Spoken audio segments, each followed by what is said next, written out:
ध्यानपूर्वक संत की कथा सुनती थी।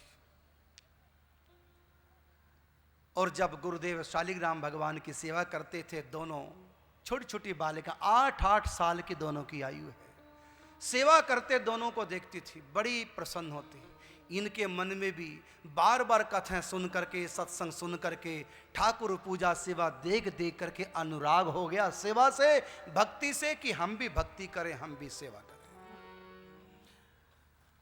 गुरुजी से जिद की। गुरुजी जानते हैं कि छोटे छोटे बच्चे हैं, बालिका हैं, ये क्या सेवा करेंगी भगवान की, कहाँ इनको नियम कायदे पता है।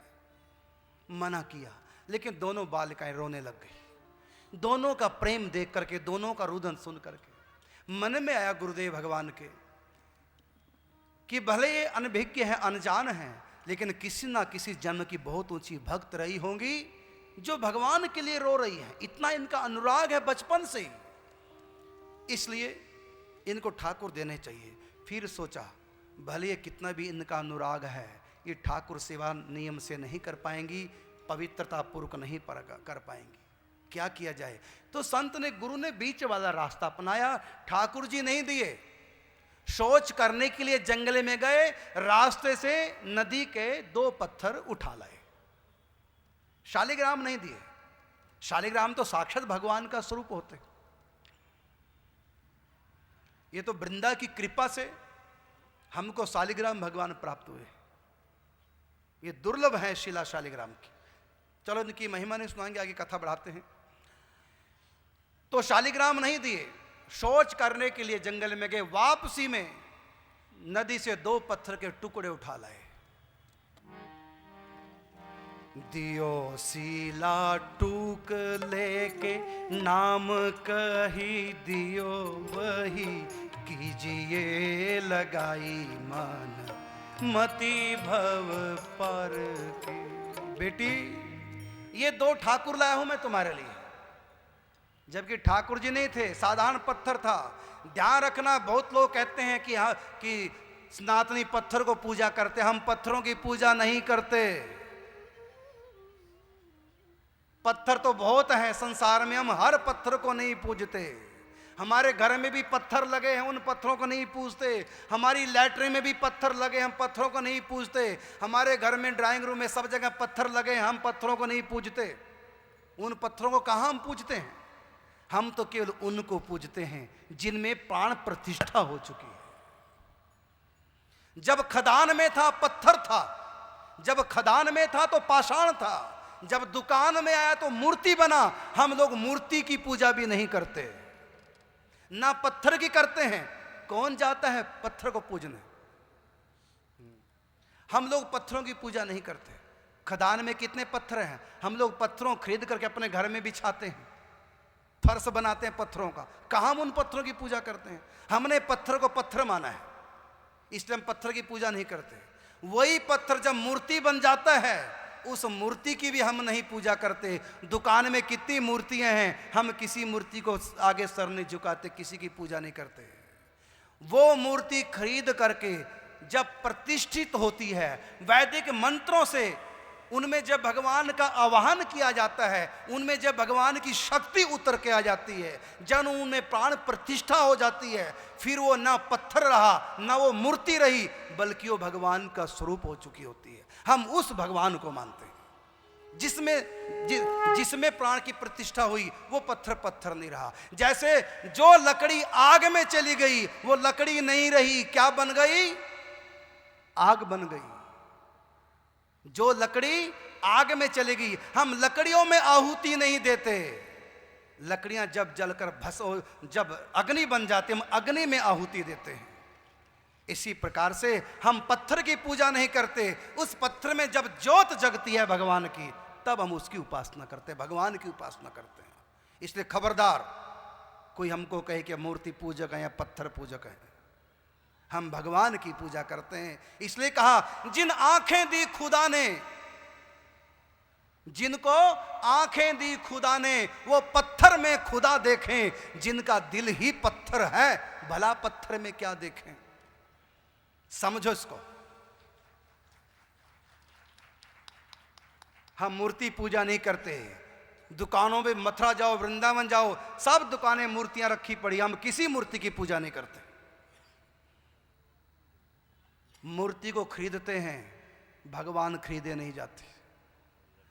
और उसको हम बांध करके पैक करके बैग में डाल के घर में ले आते हैं, कोई दोष नहीं। लेकिन जब उसमें प्राण प्रतिष्ठा हो जाती है फिर हम उसको पैक करके बैग में नहीं रखते। और कई लोग हमारे हाथ से कराना चाहते हैं, इसलिए हम हाथ आश्रम में मूर्ति प्रतिष्ठा भाव प्रतिष्ठा कर देते हैं।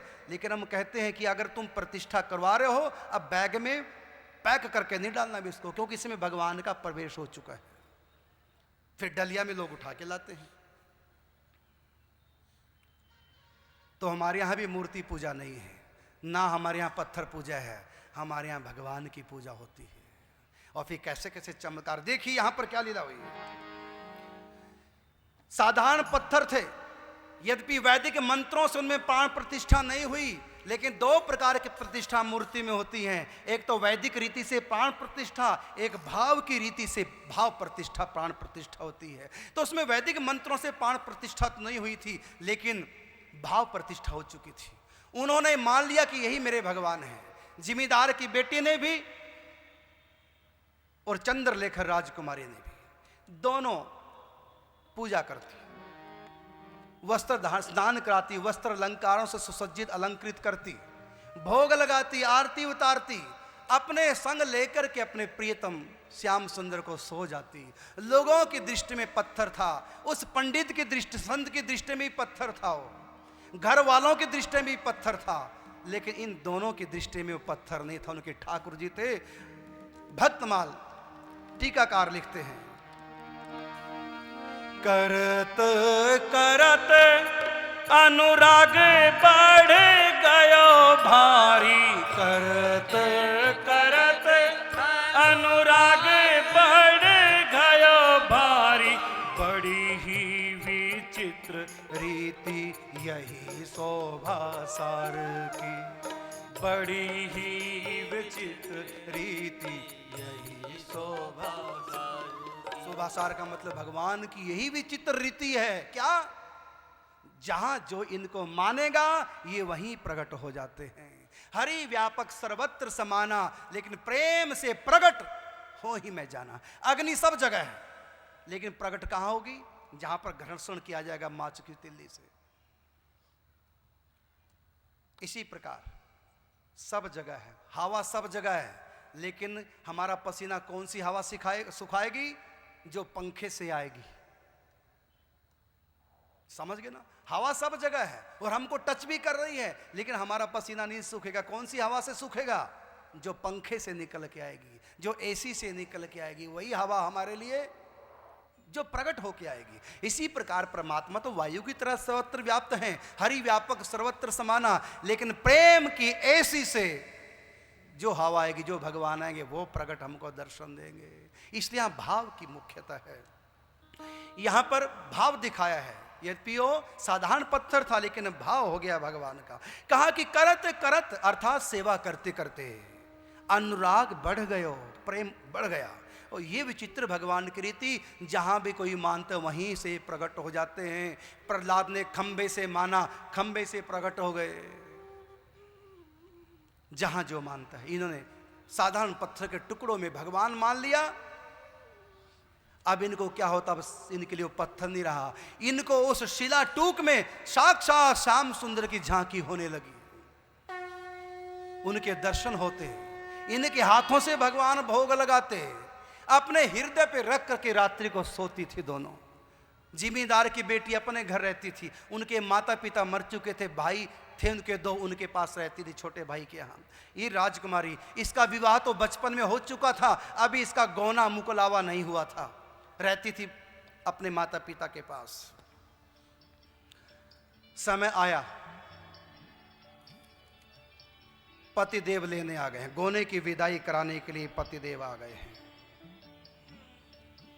इसको लगा पता राजकुमारी चंद्रलेखा को कि मेरे जो पति हैं ये नास्तिक हैं, भक्ति नहीं करते, एकादशी नहीं करते, पूजा पाठ नहीं करते, संतों को गुरुओं को नहीं मानते, और मैं ठाकुर जी के बिना नहीं रह सकूंगी। मां ने कहा बेटी कल तुम्हारी विदाई है, ठाकुर जी को यहीं छोड़ जाना।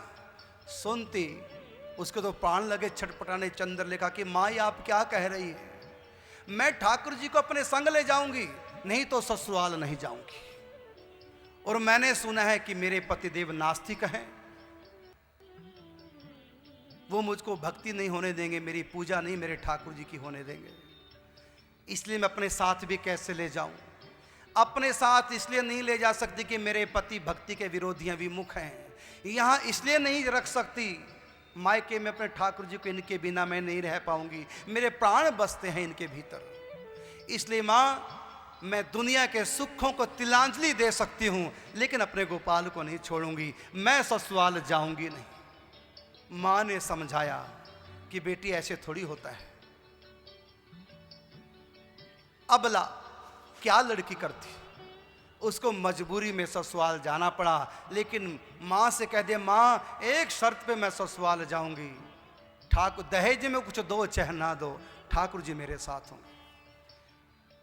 देने पड़े माँ को उसका प्यार देकर, नहीं तो मेरी बेटी मर जाएगी इसके बिना। और यही हुआ।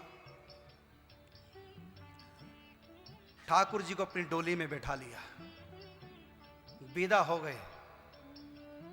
डोली विदा हो गई। जो ससुराल के संगी साथी थे सब आए, साथ में सब थे। रास्ते में रात्रि पड़ी, नदी का किनारा। पतिदेव पत्नी से बात करने के लिए, चंद्रलेखा के से बात करने के लिए पास आए। इनको पता था कि मेरे पति भगवान को नहीं मानते। रास्ते में नदी तट पर इन्होंने अपने पति से कहा आप मुझसे बात करना चाहते हैं, मेरी आपसे प्रार्थना है, मैं आपकी हूं, आपकी चरण सेवा करूंगी, लेकिन मेरी शर्त एक है, आप मेरे गिरधर गोपाल का कभी विरोध नहीं करेंगे। मेरे गोविंद की भक्ति से आप कभी मुझको रोकेंगे नहीं। ये मेरे दिल में बसते हैं। मैं सबके बिना जी सकती हूं, लेकिन अपने गोविंद के बिना नहीं जी सकती।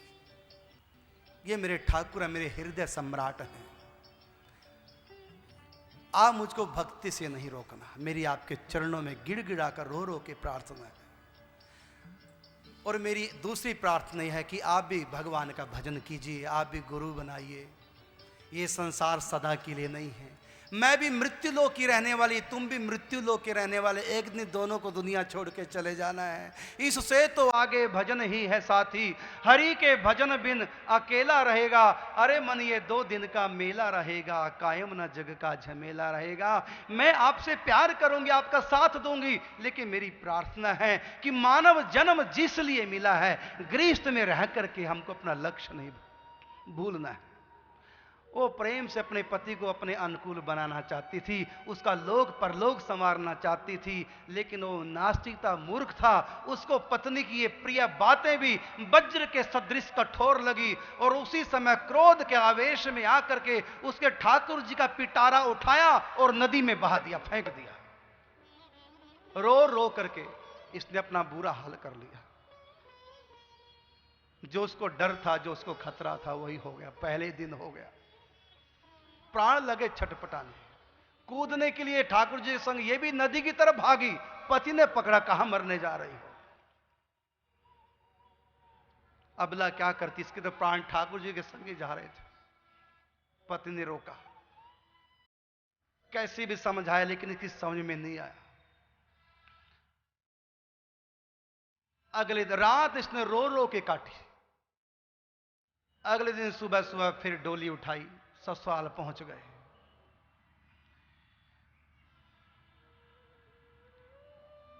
अपने कमरे में रात्रि शयन कक्ष में गई। पति पास आए। इसने रो रो करके पति को समझाया, मेरा तुम्हारा अब कोई रिश्ता नहीं है। आपने मेरे ठाकुर जी को नदी में बहा दिया,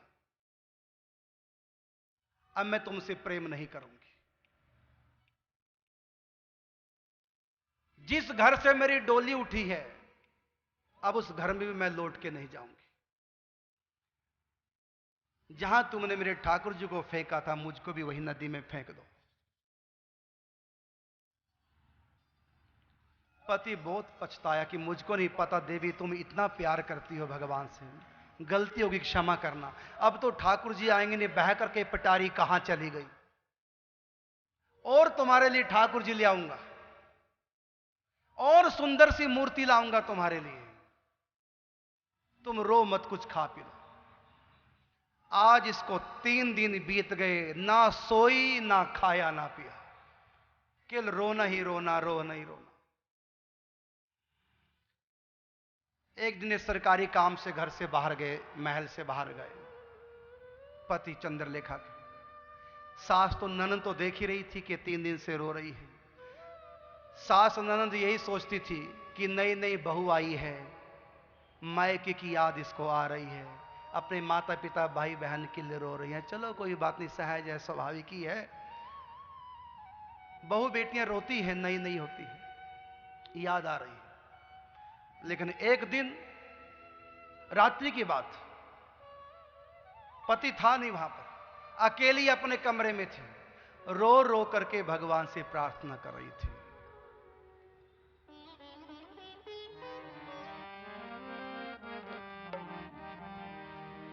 मुझे दर्श दिखाने एक बार तो आ जाओ गिरधारी, गिरधारी बनवारी, मनमोहन कुंज बिहारी प्यारे, आ जाओ गिरधारी। मुझे दर्श दिखाने एक बार तो आ जाओ गिरधारी, मुझे दर्श दिखाने एक बार तो आ जाओ गिरधारी। गिरधारी रे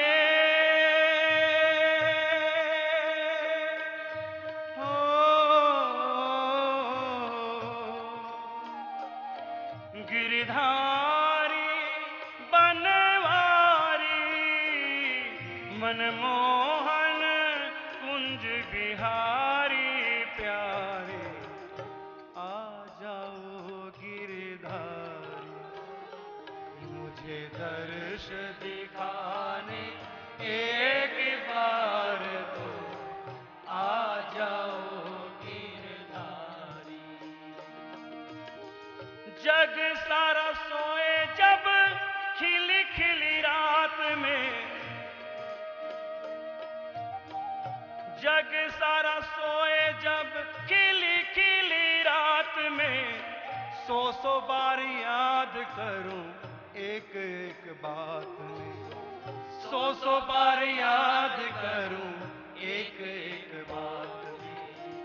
बहुत बार है टेर लगाई, बहुत बार है टेर लगाई, करुणा नयन में घिर आई मेरे श्याम, करुणा नयन में घिर आई, करुणा नयन में घिर आई। मैं रोई, मैं रोई, मैं रोई एक दुखियारी प्यारे, आ जाओ गिरधारी। मेरे एक बार तो आ जाओ गिरधारी, ओ प्यारे आ जाओ गिरधारी, ओ प्यारे आ जाओ गिरधारी।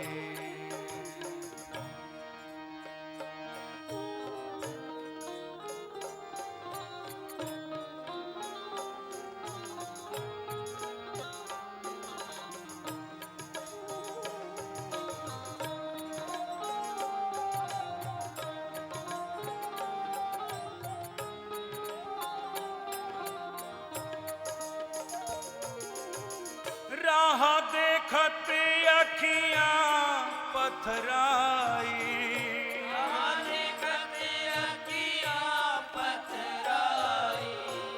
पग पग पे माया टकराई।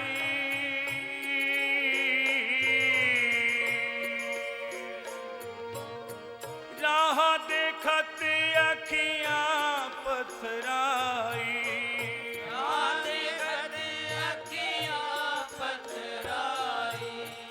पग पग पे माया टकराई।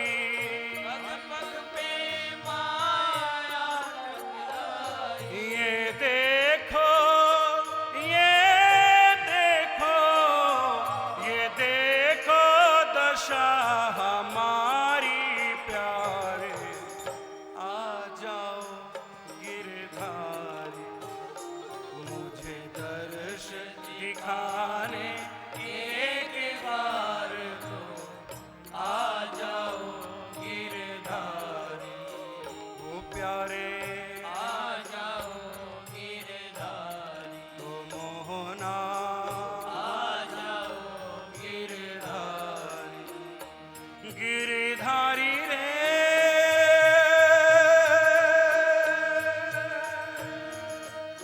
बनवारी,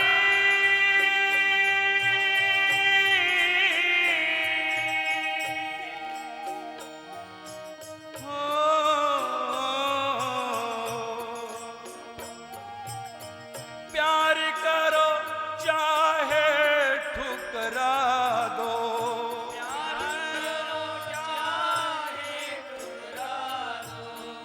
पास बुलाओ चाहे दूर भगा दो,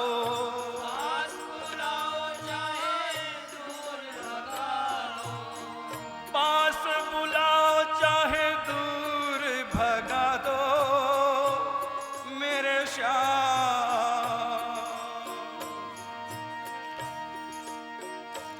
मैं सब विधि, मैं सब विधि, मैं सब विधि शरण तुम्हारी प्यारे, आ जाओ गिरधारी, दर्श दिखाने एक बार तो आ जाओ गिरधारी। ओ प्यारे आ जाओ गिरधारी, प्यारे आ जाओ गिरधारी। मुख सूख गया रोते रोते, तब अमृत ही बरसाया तो क्या, भव सागर में जब डूब चुके, तब नाविक नाव को लाया तो क्या। दोनों नैना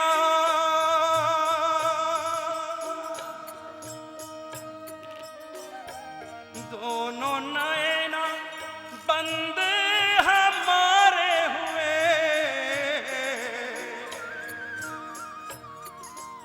तब निष्ठुर तू मुस्काया तो क्या। जब जीवन ही ना रहा जग में, तब आकर दर्श दिखाया तो क्या। जब जीवन ही ना रहा जग में, तब आकर दर्श दिखाया तो क्या। मुझे दर्श दिखाने एक बार तो आ जाओ गिरधारी, मुझे दर्श दिखाने एक बार तो आ जाओ गिरधारी। गिरधारी बनवारी, मनमोहन कुंज बिहारी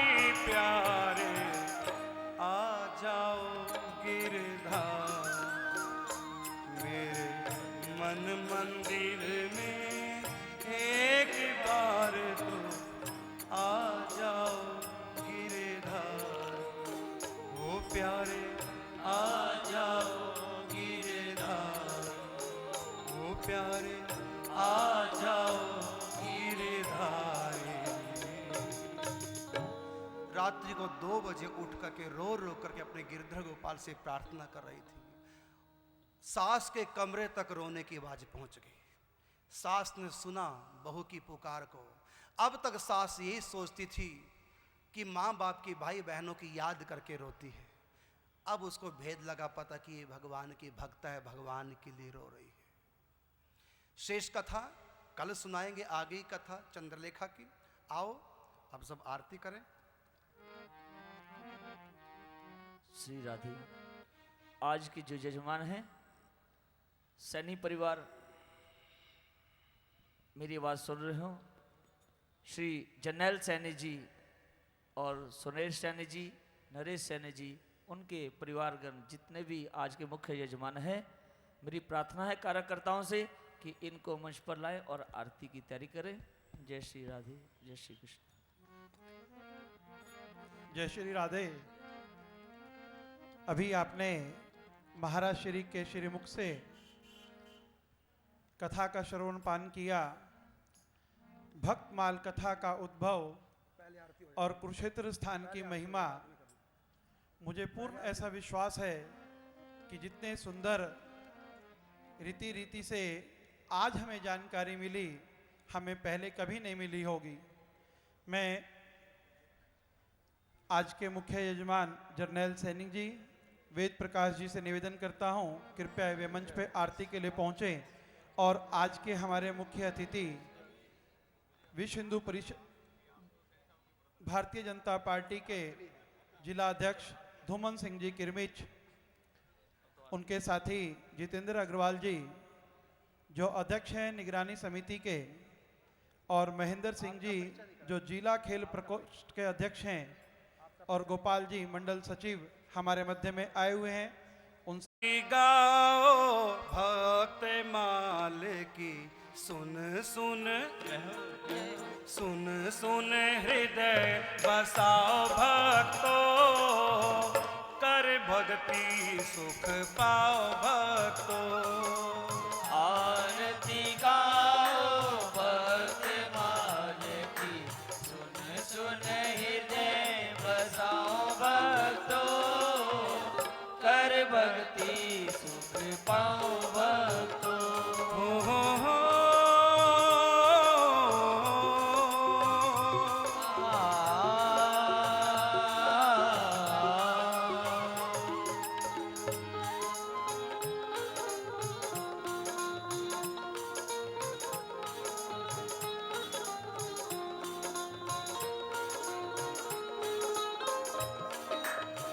हरि भगतन की गाथा पावन, हरि भगतन की गाथा पावन, भक्ति और भगवान लुभावन, भक्त और भगवान लुभावन। हरि गुरु जय हो जय हो। हरि गुरु संत रिझाओ भक्तो, कर भक्ति सुख पाओ भक्तो। आरती गाओ भक्त माल की, सुन सुन हृदय बसाओ भक्तो, कर भक्ति सुख पाओ भक्तो। हो